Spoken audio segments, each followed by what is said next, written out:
Hello! It's time for Rubyfruit Jungle Chapter 8. I'm sorry this took so long to upload. I actually recorded 2 chapters on my camera, and neither of them will upload because I don't know why. So the only way that is a surefire upload is on the webcam. So until I become a millionaire and get massive professional camera equipment, this is what I'll be using, and I'll have to stick with it. So this is Chapter 8. The summer between junior and senior year, I worked at the tennis courts. Connie was in Mexico, and Carolyn went to Maine to counsel at a multi-denominational Protestant camp. Leroy had passed 9th grade and finally was in 10th. He came down a couple of times on his bike, but we didn't do it. I was pretty much done with him that way, especially after the fight we'd had over the bike. Sometimes I felt sorry for Leroy. He followed the herd like any dumb beast, vaguely realizing he was unhappy. He was impressed when he found out I'd been elected student council president by a landslide vote. But our conversations ran out of gas more frequently, and we'd fall back on bikes, cars, and movies. Once he confessed to me in a pathetic voice, "You know, I can talk to you like any regular person. I can't talk to other girls. I pick them up, drive them to the movies, go out fucking, and then drive them home. What happens when you get married? I mean, what do people talk about when they're married? They're kids, I guess. Maybe that's all they have in common." And it became increasingly clear that all Leroy and I had in common was a childhood full of ice cream, raisin boxes, and a mattress full of holes. But then I had never thought I had much in common with anybody. I had no mother, no father, no roots, no biological similarities called sisters and brothers. And for a future, I didn't want a split-level home with a station wagon, pastel refrigerator, and a house full of blonde children evenly spaced through the years. I didn't want to walk into the pages of McCall's magazine and become the model housewife. I didn't even want a husband, or any man for that matter. I wanted to go my own way. That's all I ever think I want. To go my own way and maybe find some love here and there. Love, but not the now and forever kind with chains around your vagina and a short circuit in your brain. I'd rather be alone. Carrie and Florence were scandalized that I had been elected student council president. Carrie had her heart set on me being prom queen, and she knew you couldn't be both president and prom queen. She felt I was a traitor to my sex. Florence wasn't so bad up about it, but she did think it was odd. Her theory was that government was so dirty we should leave it up to the men. I stayed out of the house as much as I could, but then I'd been doing that since I could move on my own 2 legs. Whenever I was home, there was always a fight. One night, after a huge mouth battle over my cutting hair, I stormed out of the house and started to get in the car. Carrie ran out the door screeching, "Don't you go taking that car, your father wants to use it." So I got out and slammed the door as hard as I could. Carl came outside and asked me where I wanted to go. Nowhere. I just wanted to drive, that's all. Any place to get away from our friendly neighborhood harpies. "Well, you can drive with me." Carl drove out to Sunrise Boulevard and turned left at the beach. Up by Birch State Park, we found a quiet spot and got out. He sat on a green bench and looked at the ocean. Ocean's really beautiful. I can't believe there's countries on the other side of it, and someone over there is sitting looking right at it as I'm sitting here now. Yeah, I was still pissed. I don't think I could live without the ocean. All those years in Pennsylvania, I couldn't go back to that. Yeah, I love the ocean too, but I don't know if I'll live by it all the time. Anyway, I don't really like Florida. I guess it is kind of a place for old people. Kids don't like to stay where they was raised anyhow, so you'll probably move on. I want to go where I have a chance. I don't have a chance here. Besides, I want to get away from all the people we know. They just get in my way. You and your mother are like oil and water. You can't just say yes to her and go about your business. You have to flare up at her. Pride, girl, pride. If you'd pretend to give in to her, you wouldn't have all these fights. Well, she's wrong. I give in to her and it confirms her mistakes. She's set in her ways. I wouldn't go so far as to say she's all the time wrong. I say she's wrong leastways when it comes to messing with my life, she's wrong. She's got to have her own way. No one is telling me what to do. No one. Especially when they're wrong. I don't know. Me, I don't like fights, right or wrong. I smile and say yes to the boss at work, and yes to Carrie, and yes to my folks when they was alive. I slide by. I can't do that, Dad. I know. You'll pay for it, honey. Tears and bitterness, 'cause you'll be out there fighting all by yourself. Most people are cowards like me. And if you try to get them to fight, they'll turn on you. Bad as the people you're originally fighting with. You'll be all alone. Well, I'm all alone now. I'm a tenant in that house, and that's all I ever was. I got no one but my own sweet self. Carl looked startled and said, "You got me. I'm your father. You ain't gonna be alone when I'm around." "Oh, Daddy, you never are around." He looked so hurt I could have bitten my tongue off. "It's that I'm so tired when I come home from work these days. When you was little and I got home, you'd be asleep. Then as you grew, you'd be outside with the kids. Now I can't seem to work up a head of steam. Some days at work I think I'll go home and eat supper, then drive down to school to watch you run the show. Then I sit down and read the paper and fall asleep. I don't get around you much. Too old, I guess. I'm sorry, honey." "I'm sorry too, Daddy." I stared out at the dark waves and tried not to look him in the face. "Molly, I'm real proud of the things you've been doing at school.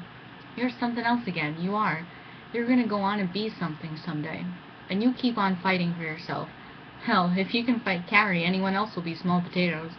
He chuckled and continued, "Do you know where you're going to go to school and what you're going to take up?" "Not yet. The schools, I mean. Maybe I'll go to one of those snotty Seven Sisters where the rich brats go, or maybe a big city school. Depends on who gives me the best deal. But I know what I want to do, sort of. Gonna be law or film directing. Those are the only things I care about." "You'd make a good lawyer. Nobody can out-talk you. You mix them up worse than a dog's breakfast. But now this director business, I don't know. You gotta go to Hollywood, don't you? That's a bad place, they say." "I don't know. The studios are falling apart, that much I know. Seems like there ought to be some openings somewhere. New companies and stuff. But I gotta get the skills first. There aren't any women directors, so I will have a fight for sure. And law, well, I know I have a good shot at it. But I'd rather make movies than talk to some sleepy jury." "Then make movies. You only got one life, so do what you want." "That's how I figure it." "What about getting married?" "I'm never doing it, period." I could see that coming. You wouldn't look too hot on the other side of an apron, and between us, it'd kill me to see you buckle under to anyone, especially a husband. "Well, don't worry about it, 'cause it'll never happen. Besides, why should I buy a cow when I get the milk for free? I can go out and steer any time I damn well please." He laughed. "People are silly about sex, but if you'll take a word of advice from your old man, do it all you want, but be quiet about it." There was a strange sadness in his voice. He paused and bent over to make a circle in the sand. "Molly, I haven't done much good with my life, and now it's almost done. I'm 57. 57. I can't get used to it. When I think of myself sometimes, I think I'm still 16. Funny, ain't it? To you, I'm an old fogey, but I can't quite believe I'm old. Listen to me." His voice got stronger. "You go on and do whatever you want to do, and the hell with the rest of the world. Learn from your old man. I never did a goddamn thing, and now I'm too old to do anything. All I got is dead dreams and a mortgage on that house with 10 years left to pay. I worked my whole life, and all I got to show is that square, pink house sitting next to the railroad tracks with other square houses. Shit. You damn the torpedoes and full speed ahead, kid. Don't listen to nobody but your own self." "Dad, you've been watching those war movies again."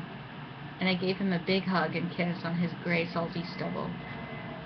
The middle of July was hot. I had returned from girls' state triumphant as governor. Carrie and Florence mumbled there'd be no living with me now.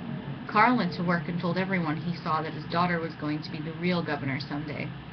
One night, shortly after I came back from Tallahassee, Carl and I watched Peter Gunn on the tube. We took bets on who was the villain, and Carl won because it was a repeat. He didn't tell me that he'd seen it before until after the show, and he laughed his way into the bedroom. I went to bed around 11 and fell asleep with palm leaves rustling outside. Palm fronds sounded like rain. It's a soothing sound. I was jolted out of a deep sleep by someone clawing at my face. Fingernails scratched in my throat. The room was jet black but for an eerie red light from outside flickering through the drawn Venetian blinds. I could see another shape on the bed pulling at whoever was clawing me. Gradually my eyes focused, and I saw that it was Carrie who was attacking me, making strange noises. She's gonna kill me. She's off her nut, and she's trying to strangle me. Then she started wailing at the top of her lungs. "Wake up! Wake up! Carl's dead! Wake up, Molly! Your father's dead!" Florence had her hands full getting Carrie off me. She confirmed the report. "He's out there in the living room if you want to see him before they roll him away. Go now, because the ambulance is here, and so is the doctor." I threw up my robe and ran into the living room with the big mirror that had flamingos painted on it. There under the mirror, in front of the door, was Carl's body. His eyes were staring straight up into mine, and he was all blue in the face. "Why is he blue?" The doctor answered. "Heart attack. It happened very suddenly. He had time to warn Carrie, and he said he thought it was his heart. Then boom, he was gone." The ambulance men came in and looked at me curiously in my robe. It made no difference to them that my father had died. I was another piece of 16-year-old ass in a bathrobe. The doctor told me to put Carrie on tranquilizers. She was so whacked out. All that night, even though we crammed her full of pills, she kept waking up and crying. "What day is this? Where's my Carl?" Then she'd call him like she was calling the cat. "Carl, oh Carl, come here." There was no use trying to get back to sleep, so Florence and I stayed up the whole night and discussed funeral arrangements. Florence was looking at me with a searching eye, waiting for me to falter or cry. If I had cried, she would have told me to pull myself together for Carrie's sake. Since I didn't cry, she accused me of being heartless and not truly loving Carl because he wasn't my natural father. She upbraided me for being adopted and how adopted kids got no true feelings for their parents. I was wordless. I had nothing to say to that woman. Let her think what she damn well pleased. People like that, I don't give a shit what they think. The funeral was set for Sunday. When we went down to Zimmer's funeral home with Carl's clothes, we discovered that Carl wasn't there. We called every funeral home in the city trying to track down his remains and found him at Bolt's funeral home. Since his last name was Bolt, the ambulance drivers got mixed up and took him to the wrong parlor. It didn't matter to them that they'd made a mistake. They charged us twice anyway. After the service, we got in a big white Continental to drive out to the cemetery, and Carrie recovered her sense of humor long enough to say, "Well, this is the first time I got to ride in such a rich car. Seems like someone's got to die before you can ride in a Lincoln Continental." She giggled, and Florence looked at her as though she'd been deranged by the sorrow. I thought it was pretty funny myself. For all our fights, there was no getting around the fact that Carrie wasn't fooled by show, and she regarded most of the world around her as a show for the rich at the expense of the poor. Loneliness settled over the pink house with Carl's death. Carrie cried nearly every day right up until I went back to school. I tried staying around for a while to make her feel better, but all we did was fight. We'd fight about the funeral, fight about me not carrying on over it, fight about me working at the tennis courts instead of as a file clerk. I gave up on staying home and went out all the time. Then we fought about me leaving her in the house with her buckets of misery.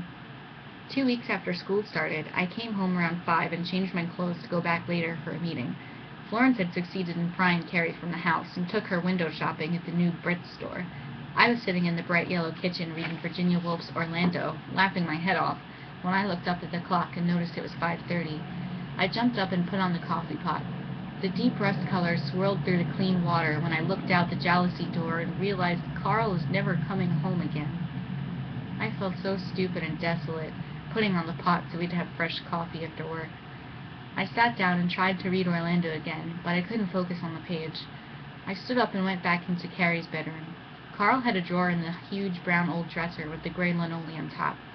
The little thin drawer cherished a handful of old pearly penknives, a red and silver palm-sized cigarette case from the 30s, and a worn oval ring with Athena's head carved in sardonyx. A whole human life is gone. A wonderful, laughing life, and all that's left is this handful of used-up goods, and they're not even quality stuff. The limping 52 Plymouth rolled into the carport, and I heard those two get out, each one grumbling to the other that she didn't need help. I zoomed back into the kitchen and opened my book. Florence right off noticed that my eyes were red and my nose was running. "What's wrong with you?" she demanded. "I was reading this sad book, that's all." Carrie snorted that all I ever did was read sad books and I was going to ruin my eyes. "You all the time got your nose in a book. A bookworm, that's what you are, straining those eyes since a baby on up. You won't listen to me. No, you never listen to me. I tell you for your own good you gotta stop reading so much. Besides that, it ain't good for your brains as well as your eyes to be reading all the time. Makes things percolate over time. Ruin your health, sure as I'm standing here talking to you. Molly, do you hear me?" "Yes, Mom." She opened a big white bag with "Thank you" written on it in script and showed me a wilderness of plastic flowers. "They're for your father's grave. They'll last longer than real ones. It'll look pretty when people drive by." They're pretty. Excuse me, I gotta go back to school. As I started out the door, I heard Florence say to Carrie, "That girl of yours is crazy. She don't cry over her father's death, but she sits here and cries over some darn book." And that was Chapter 8 of Rubyfruit Jungle. So what do you think now that Carl's gone? I'm pretty sad for Molly. Her future in that household is going to be so, I don't even know, so depressing, so sad. What do you think of Molly's mother? Do you feel bad for her that she lost her husband? I'm a little mad at her that she's still criticizing her daughter, even when they should all just be moving on, not sticking to the same junk. Well, alright, so until next time, thanks for watching.